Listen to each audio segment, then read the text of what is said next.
दूरदर्शन में कहा गया है वीतराग विषम वाचितम, वीतराग विषम वाचितम। इसका अर्थ यह है कि वो महापुरुष जिनका चित्त काम, क्रोध, लोभ, मोह, राग, द्वेष इत्यादि से रहित हो गया, जिनके चित्त के अंदर किसी भी प्रकार की कोई वासना, कामना बाकी नहीं रही, ऐसे महापुरुषों के चित्त का अवलंबन लेने से साधक के चित्त की वृत्तियों का भी निरोध होने का मार्ग प्रशस्त हो जाता है, खुल जाता है। तो ये एक साधन है कि महापुरुषों के चित्त का सहारा लिया जाए। वैसे तो महापुरुषों के चित्त का सहारा लेने का जो वास्तविक अर्थ है वो तो ये है कि महापुरुषों के चित्त की शक्ति को अपने चित्त के अंदर ग्रहण करके और उसके सहारे से, उसके अवलंबन से अपने चित्त के अंदर की शक्ति को भी जागृत किया जाए। ये इसका अर्थ है। इसके साथ साथ महापुरुषों के चित्त का अवलंबन लेने के लिए और भी कई प्रकार की साधनाएं, उपासनाएं इत्यादि संत वाणी में और शास्त्रों में कही गई है। जैसे कि महापुरुषों के जीवन चरित्र, उनका पठन पाठन इत्यादि किया जाए, उनके चित्त का ध्यान किया जाए, उनके चित्र अपने कमरे के अंदर, घर के अंदर दीवारों पर लगा करके रखे जाए, उनका नामस्मरण किया जाए, इत्यादि इत्यादि। मीरा प्रेम दीवानी थी। मीरा भगवान कृष्ण की परम भक्त थी। मीरा का नाम लेने से हृदय के अंदर भाव और प्रेम तरंगित होने लगता है। मीरा प्रेम की अवतार थी, प्रेम की प्रतीक थी। उसने अपना सारा जीवन, अपने जीवन का पल पल और क्षण क्षण भगवान कृष्ण के अर्पण कर रखा था। वो कृष्ण के लिए जी और कृष्ण के लिए ही मृत्यु को प्राप्त हुई। कृष्ण के सिवाय उसके जीवन में और कुछ नहीं था। ये बातें अभी आप लोगों को बड़ी दूर की दिखाई देती हैं और है भी, इसमें कोई शंका वाली बात भी नहीं है कि साधारण मनुष्य के लिए मीरा के चित्त की कल्पना करना बहुत कठिन है। हम चाहे बातें कितनी भी करें किंतु हमारा चित्त जगत की ओर ही उन्मुख रहता है। राग द्वेष से हम छुटकारा प्राप्त कर नहीं सकते। आसक्ति हमारे चित्त को छोड़कर के बाहर जा नहीं पाती। हमारा चित्त जगत के विषयों की कामनाओं और वासनाओं के अंदर जकड़ा हुआ है। किंतु साधना करते करते, महापुरुषों के चित्त का ध्यान करते करते, उनके भजन गाते गाते, उनका नामस्मरण करते करते, धीरे धीरे करके साधक या भक्त अपने चित्त के अंदर प्रभु के प्रेम की वो अग्नि प्रज्वलित कर सकता है, जिसके द्वारा कि वो भगवान के मार्ग पर आगे चल पड़े। मीरा भारतीय साहित्य, भारतीय आध्यात्मिक साहित्य की एक ऐसी ज्वलंत प्रतिमा थी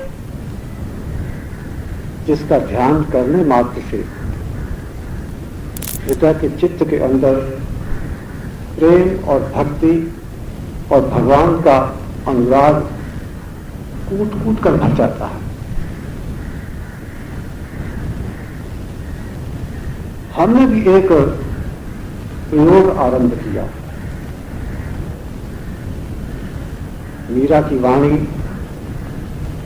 उसकी शब्द, उसके भाव और उनके साथ अपने भाव मिलाकर के और उनके आधार पर किस प्रकार से हम मीरा के नए भजनों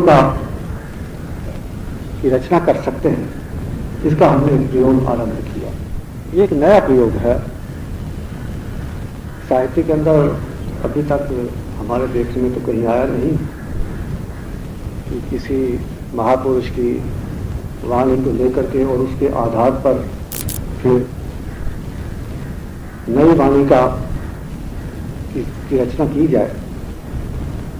किंतु हमारे मन के अंदर एक भाव आया, विचार आया ऐसे ही बैठे बैठे,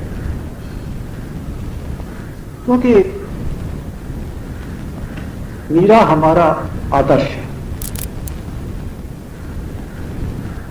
मीरा का प्रेम यदि हमारे चित्त में जागृत हो जाए तो हमारा जीवन धन्य हो जाए।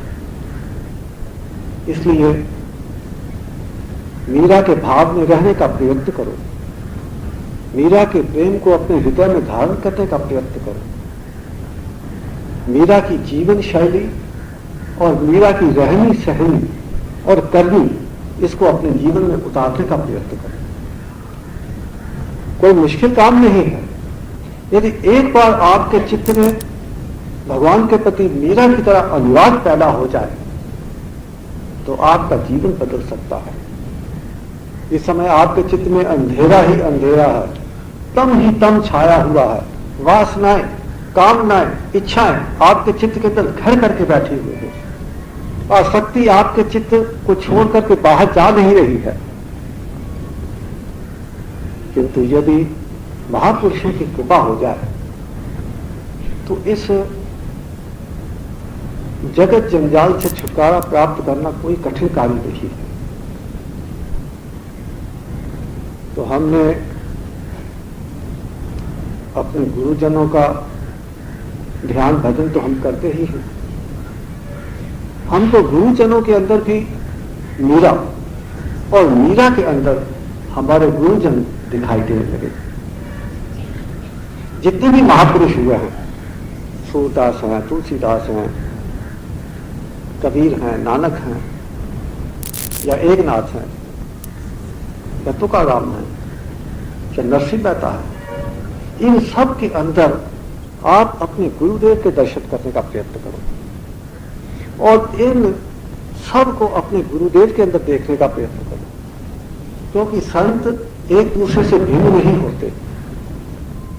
संत एक दूसरे से भिन्न केवल इस अर्थ में होते हैं कि उनके शरीर भिन्न भिन्न होते हैं, किंतु उन शरीरों के अंदर एक ही आत्म तत्व प्रकाशित होता है, एक ही गुरु शक्ति सबके अंदर जागृत और कार्यशील होती है, और सभी एक ही प्रियतम भगवान प्रभु परमेश्वर के लिए उसके अनुराग में, उसके विरह में, उसके प्रेम में अपने चित्त के अंदर प्रेम की ज्योत जलाए रखते हैं। इसलिए अपने गुरु को इन सब महापुरुषों के अंदर देखने का और इन सब महापुरुषों को अपने गुरु के अंदर देखने का प्रयत्न करोगे तो आपकी दृष्टि के अंदर विशालता, व्यापकता आती चली जाएगी।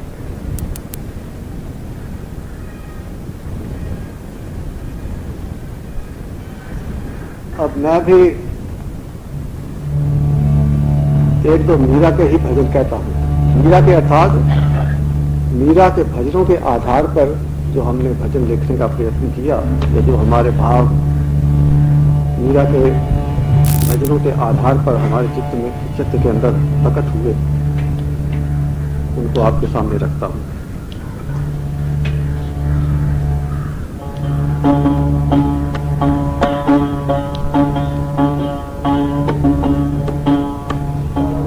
मेरा बोल कब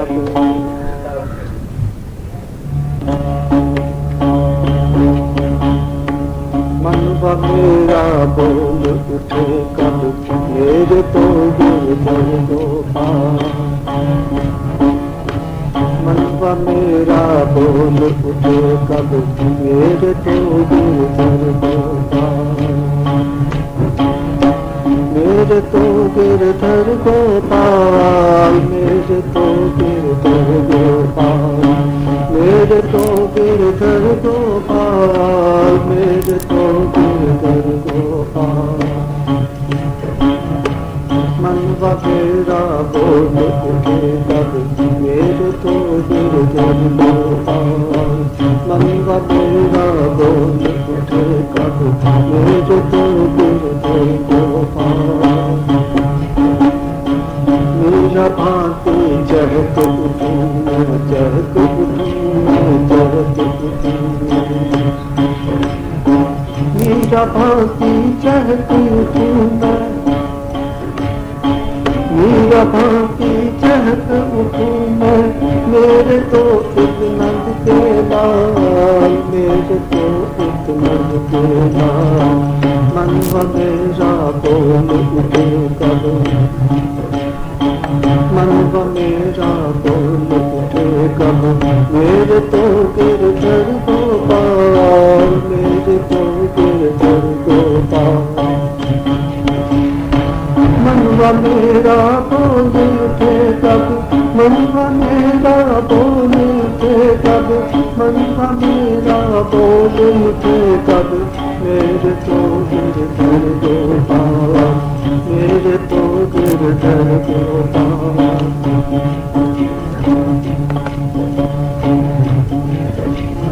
मस्त बनी ही मन में, मस्त बनी मन ही मैं मन में, मस्त बनी मैं, मस्त बनी मन ही मन में, मस्त बनी मन ही मैं मन में। याद नहीं कुछ जग गंगावा, मस्त बनी मन ही मैं मन में। याद नहीं कुछ जग जंजाल, याद नहीं कुछ जग जंजाल। ब्रज ही लागे मनवा मोरा, ब्रज ही लागे मनवा मोरा, ब्रज ही लागे मनवा, ब्रज ही लागे मनवा मोरा। देखत रहूं कृष्ण गोपाल। मनवा मेरा बोल उठे कब मेरे तो गिरधर गोपाल। मनवा मेरा बोल उठे कब मेरे तो गिरधर गोपाल, मेरे तो गिरधर गोपाल। छोड़ मान मर्यादा सब ये, छोड़ मान मर्यादा, छोड़ मान मर्यादा सब ये, छोड़ मान मर्यादा, छोड़ मान मर्यादा जब चालूंगी कब के चाल, चालूंगी कब के चाल, चालूंगी कब के चाल, चालूंगी कब के चाल। नाचत गाऊं शाम विरह में, नाचत गाऊं शाम विरह में, नाचत गाऊं शाम विरह में। मन हो केवल गोपाल, मन हो केवल गोपाल। मनवा मेरा बोल उठे कब मेरे तो गिरधर गोपाल, मेरे तो गिरधर गोपाल, मेरे तो गिरधर गोपाल, मेरे तो गिरधर गोपाल। तीर्थ शिवों समय कब होगा, तीर्थ शिवों समय कब होगा, तीर्थ शिवों समय कब होगा।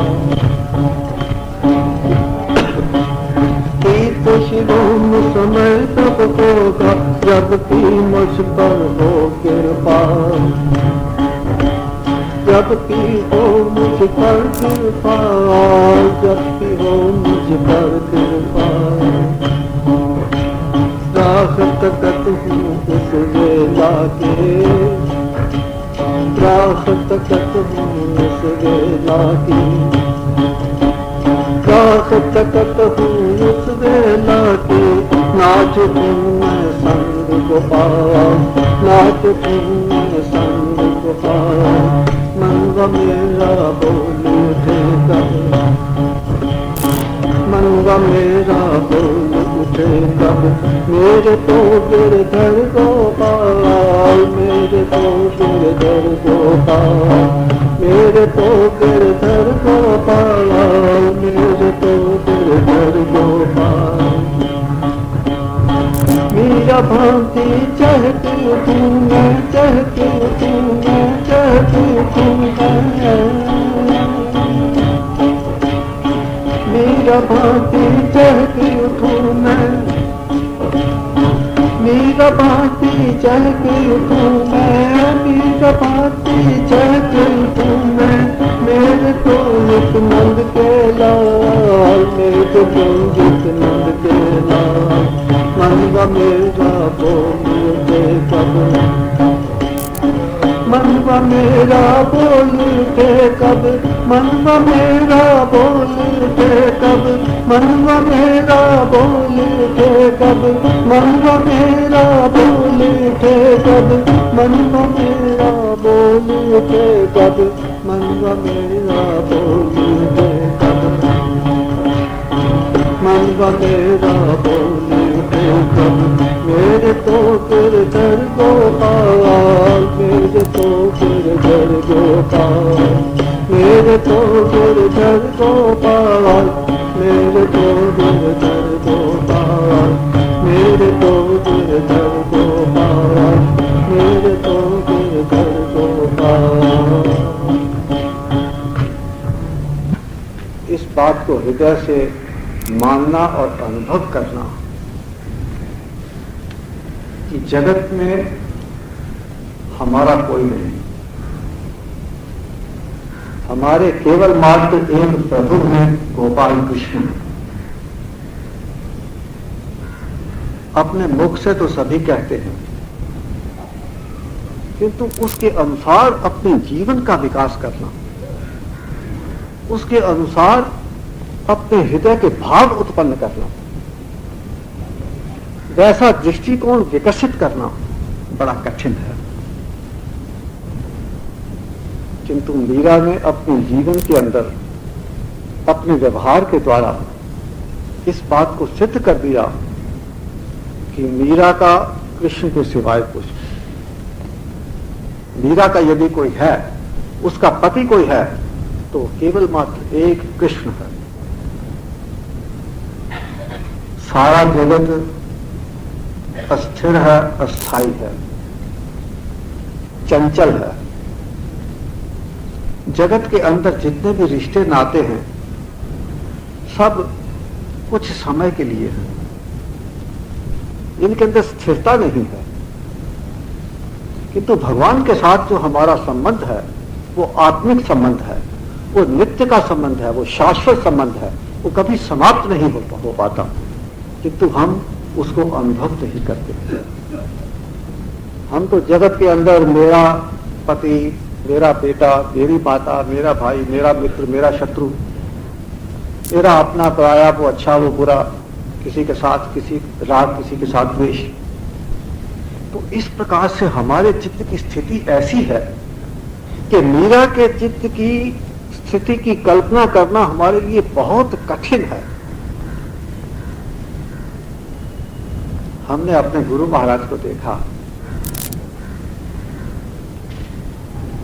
वैसे तो अपने गुरु महाराज के प्रति सबको स्वाभाविक श्रद्धा होती ही है, इसमें कोई ऐसी बड़ी बात नहीं है,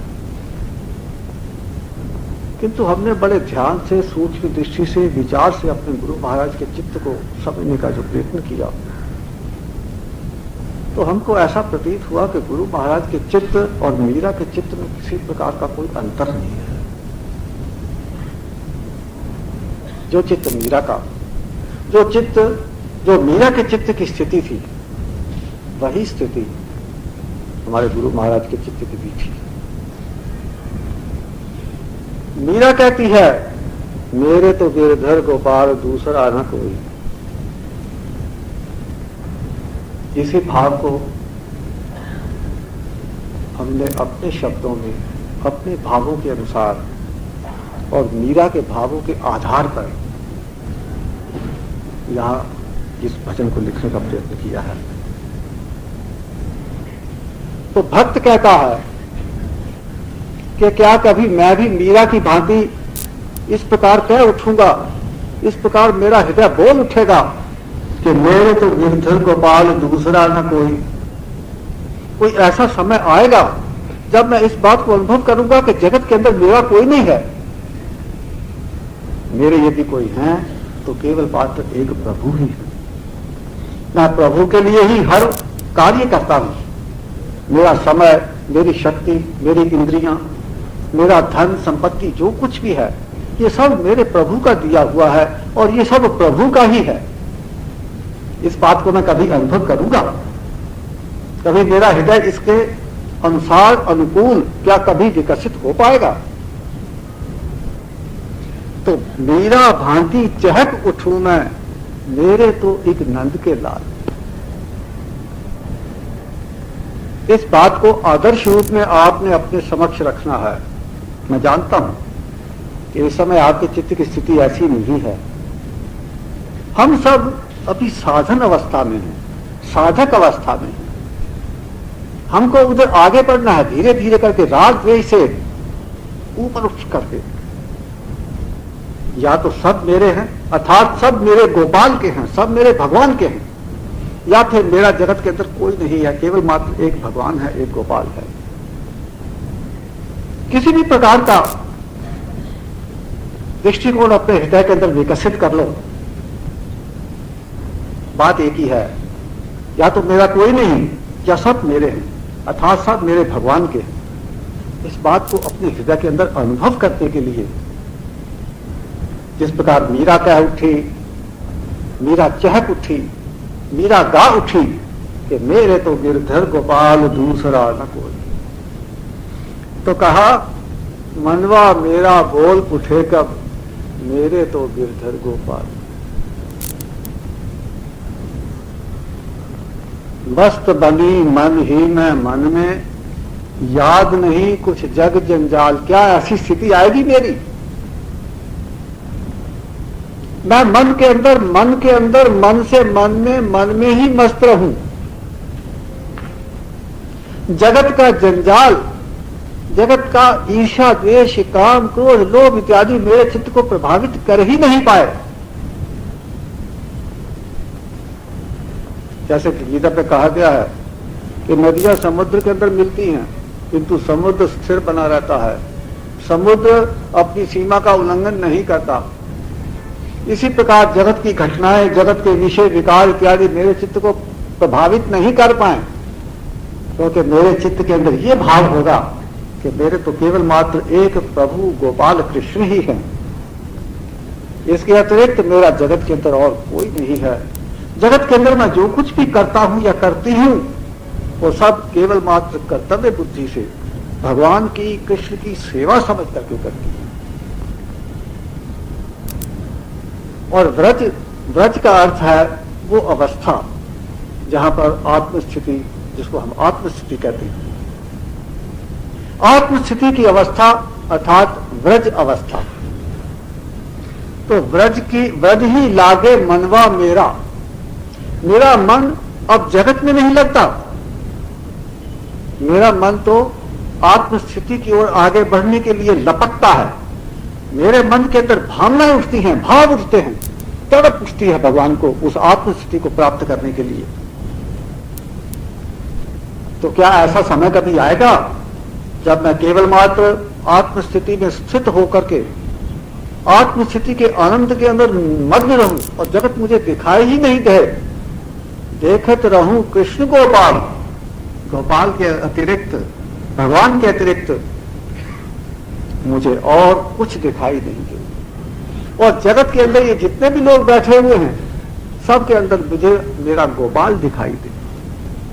जब आप हमारे पास आते हैं, हमने पिछली बार एक दो बार पहले ये कहा था कि ऐसी स्थिति हमारी नहीं है। जब आप हमारे पास आते हैं तो अमुक आए हैं, अमुक बहन जी आई है, अमुक भाई साहब आए हैं, ऐसा नहीं प्रतीत होता कि हमारे गुरु महाराज इस रूप में आए हैं। ये स्थिति है मीरा की। मीरा की स्थिति सारे जगत के अंदर वो भगवान कृष्ण के ही दर्शन करती थी, और जब वो गाती थी तो भगवान कृष्ण ही मीरा के माध्यम से गाते हुए उसे अनुभव होते थे। जब वो एक तारा बजाती थी तो एक तारे के अंदर भगवान कृष्ण की वंशी ही गूंजती थी। ऐसी अवस्था चित्त की, मीरा की, यदि हमारी हो जाए तो हमारे चित्त के अंदर शीतलता, शांति, आनंद, सुख, ऐसा आनंद जो कि एक बार आकर के फिर कभी समाप्त होने वाला नहीं है। अभी तो हमारे चित्त की अवस्था ऐसी है कि अमुक काम ऐसा हो जाए तो मेरा मन शांत हो जाएगा, मुझे अमुक वस्तु की प्राप्ति हो जाए तो सुख प्राप्त हो जाएगा, अमुक वस्तु नहीं प्राप्त हो तो मुझे दुख होगा। ऐसी अवस्था नहीं है कि ये जगत की वस्तुएं और जगत के पदार्थ और धन संपत्ति इत्यादि से मेरा चित्त सुख मानने वाला नहीं है। मेरे चित्त के अंदर तो सुख तभी उत्पन्न होगा, तभी उदय होगा क्या मुझे भगवान कृष्ण अपने चित्त के अंदर प्रत्यक्ष और निश्चित रूप में अनुभव होगी। ये आत्मस्थिति की अवस्था है। उसके लिए जगत के अंदर की मान मर्यादा सबसे ऊपर उठना पड़ेगा। मान मर्यादा से ऊपर उठने के लिए पहले मान मर्यादा का पालन करना पड़ेगा, पहले जगत के अंदर नियमों का पालन करना पड़ेगा। देखो, एक बच्चा स्कूल में गया ही नहीं, उसके ऊपर स्कूल के नियम लागू नहीं होते। जो पाठशाला में पढ़ने के लिए जाएगा उसी के ऊपर पाठशाला के नियम लागू होंगे, और जब पढ़ करके एमए होकर के वो बाहर निकल आएगा, कॉलेज छोड़ देगा, तो वो पाठशाला के नियमों से मुक्त हो जाएगा। तो पाठशाला के नियमों से मुक्त होने की एक स्थिति तो वो है जो पाठशाला में गया ही नहीं, उसके ऊपर पाठशाला के नियम लागू नहीं होते। दूसरी स्थिति वो है कि पाठशाला के नियमों के अंतर्गत उसके में से निकल करके उनका पालन करके और फिर एमए पास करके वो पाठशाला का त्याग करके बाहर निकल गया है और सभी नियमों से मुक्त हो गया है। तो मीरा की स्थिति ऐसी थी कि वो सभी प्रकार के नियमों का पालन करके और फिर एमए करके और सब प्रकार की मान और मर्यादा से ऊपर उठ गई थी। साधक को नियमों का, धर्म में प्रतिपादित यम नियमों का पालन करना होता है। इसलिए ताकि उसका चित्त शुद्ध हो जाए, और जब उसका चित्त शुद्ध हो जाएगा, जब वो चित्त की स्वाभाविक अवस्था में आ जाएगा, तब जगत का कोई नियम, कोई मान मर्यादा उसके ऊपर लागू नहीं। तो यहां पर जो तज छोड़ मान मर्यादा सबकी, इसका अर्थ ये नहीं है कि आपने मान मर्यादा को छोड़ देना है। इसका अर्थ यह है कि मान मर्यादा आपको छोड़ करके चली जाएगी। जगत के नियम, धर्म के नियम आपको त्याग करके चले जाएंगे कि ये अब हमारे काम का नहीं रहा, ये हमसे ऊपर उठ गया है, हम बिल्कुल नीचे रह गए। तो सब मान मर्यादा नियम इत्यादि जो कुछ भी है वो सब आपको छोड़ करके चले जाएंगे। आपको जगत नहीं छोड़ना है, जगत आपको छोड़ करके चला जाएगा। कर्म आपको नहीं छोड़ना है, कर्म आपका त्याग करके चला जाएगा। ऐसी अवस्था मीरा की थी, और मीरा के चित्त की ऐसी अवस्था को आदर्श रूप में सामने रख करके मीरा के चित्त का ध्यान करना, मीरा के वाणी का पाठ करना, उनका गान करना, उसके भाव के अंदर रहने का प्रयत्न करना, और मीरा को आदर्श रूप में अपने सामने रख करके उसके अनुसार अपने जीवन को विकास करने का प्रयत्न करना, ये प्रत्येक साधक का कर्तव्य है।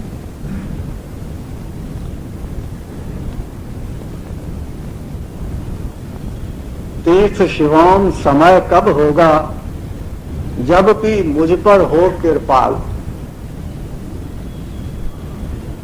भक्त कहता है कि हे प्रभु, वो समय कब आएगा? वो समय कभी आएगा ही कि नहीं आएगा? और यदि आएगा तो कब आएगा? जब मेरा पति परमेश्वर प्रीतम, जब मेरा कृष्ण गोपाल मेरे ऊपर प्रसन्न होकर के मुझ पर कृपाशील हो जाएगा, मेरे ऊपर कृपा की वर्षा कर देगा, मैं उसकी कृपा की वर्षा के अंदर मेरा अंग अंग और तन मन भीग करके सब प्रेम रूप हो जाएगा।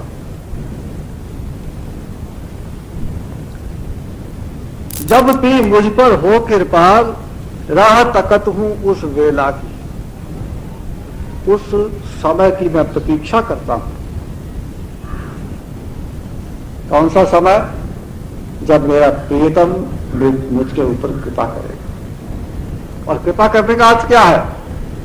कि भक्त को उसके स्वतंत्र व्यक्तित्व से मुक्त करके, और जब प्रभु प्रीतम उसे अपने अंदर विलीन कर लेता है, उसे अपने अंदर मिलाकर के अपना स्वरूप प्रदान कर देता है, अपना, जैसे कि बूंद समुद्र के अंदर मिलकर के समुद्र हो जाती है, इसी प्रकार से जब जीव का व्यक्तित्व, जीव का जीवत्व समाप्त हो जाता है, उसकी सेपरेट आइडेंटिटी, उसका जो स्वतंत्र व्यक्तित्व है वो समाप्त होकर के और भगवान के अंदर विलीन हो जाता है, वो भगवान की वास्तविक और सच्ची कृपा होती है।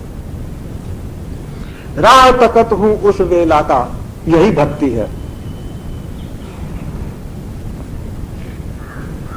आजकल क्रिकेट का युग है ना, तो क्रिकेट में आपने देखा होगा, एक बॉल को हिट करता है और जितनी फील्ड में जितनी टीम होती है वो सबके हाथ ऐसे हो जाते हैं कि पता नहीं किधर बॉल जाएगा, तो सब वो बॉल को लपकने के लिए हर समय तैयार रहते हैं। तो इसी प्रकार भगवान की कृपा को ग्रहण करने के लिए अपने चित्त को हर समय तैयार रखने का प्रयत्न करना, बस यही भक्ति है।